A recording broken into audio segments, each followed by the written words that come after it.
Well, good evening, everyone, and welcome to 12 News at 6. I'm Mark Curtis. And I'm Katie Devine. New tonight, Governor Katie Hobbs is calling for an end to Arizona's practice of reporting on every abortion performed in the state. 12 News journalist Bram Resnick tells us why Hobbs wants to repeal the laws requiring that reporting and why she's facing pushback. Bram?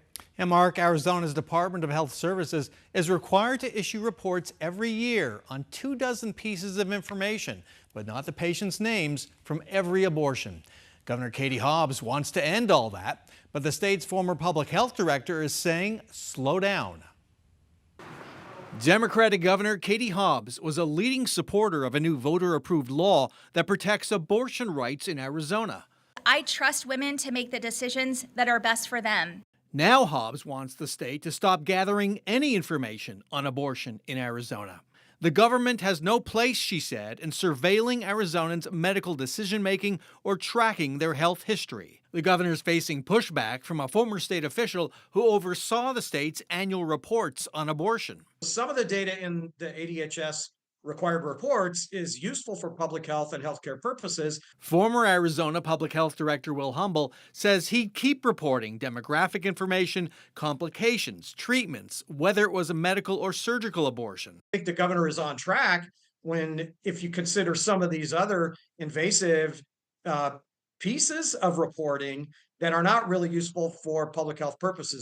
Kathy Herod of the Center for Arizona Policy wrote many of the reporting requirements that Hobbs wants to toss out. Why would Governor Hobbs not want to have information on abortion and how it's impacting women's health?